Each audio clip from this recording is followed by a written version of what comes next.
Assalomu alaykum va rahmatullohi va barakatuhu. Durus birinchi kitob, 3-dars davomi, 19-bet.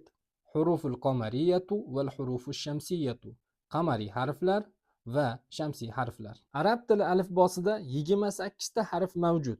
Al, ya'ni alif lom ismga qo'shilib kelganda alning lomi talaffuz qilinishi yoki qilinmasligi masalasiga ko'ra o'sha 28 ta harf teng 2 ga 14 ta qamariy harflarga va 14 ta shamsiy harflarga bo'linadi.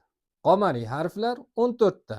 Ular alif, ba, jim, ha, xo, ayn, g'oyn, fa, qof, kaf, mim, vav, ha, ya.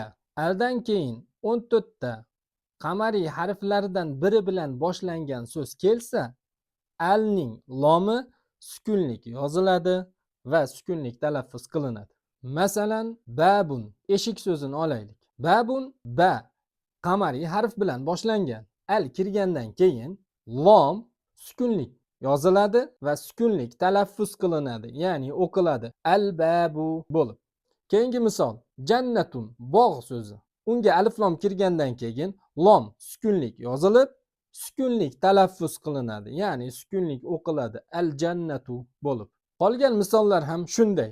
Al-abu, al-himaru, al-khubzu, al-aynu, al-g'ada'u, al-famu, al-qamaru, al-kalbu, al-ma'u, al-waladu, al-hava'u, al-yadu.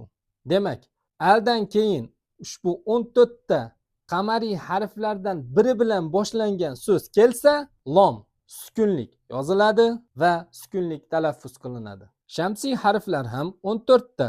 Ular ta, fa, dal, zal, ro, za, sin, shin, sod, bod, to, vo, lam, nun. Aldan keyin 14 ta shamsiy harflaridan biri bilan boshlangan so'z kelsa, alning lomi talaffuz qilinmay, shamsiy harf tashdidlik yozilib, tashdidlik talaffuz qilinadi. Masalan, tajirun tijoratchi so'zini olaylik. Ta shamsiy harf bilan boshlangan. Alif lom kirgandan keyin alning lomi talaffuz qilinmaydi, ya'ni o'qilmaydi. Shamsiy harf bo'lgan ta tashdidlik yozilib, tashdidlik talaffuz qilinib o'qiladi.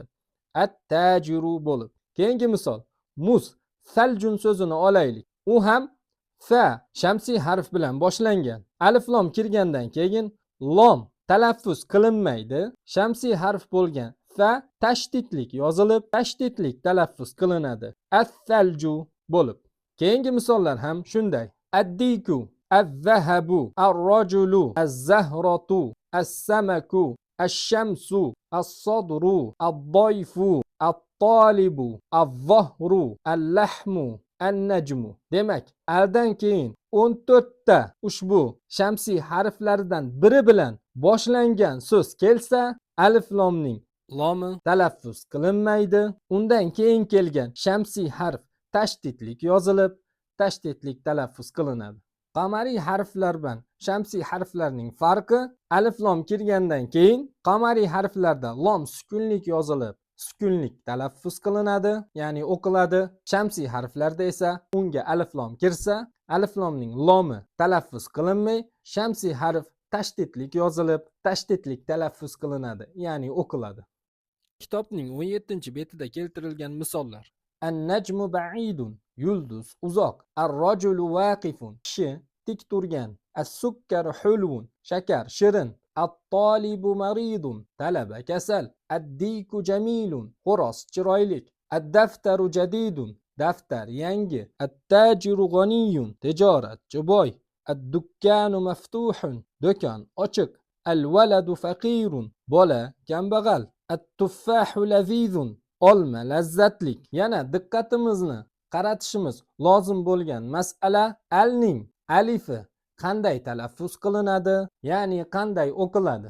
Alning alifi gapning boshida kelsa talaffuz qilinadi. Agar o'zidan oldin bir so'z kelsa talaffuz qilinmaydi. Masalan, at-tabibu tawilun, tabib uzun.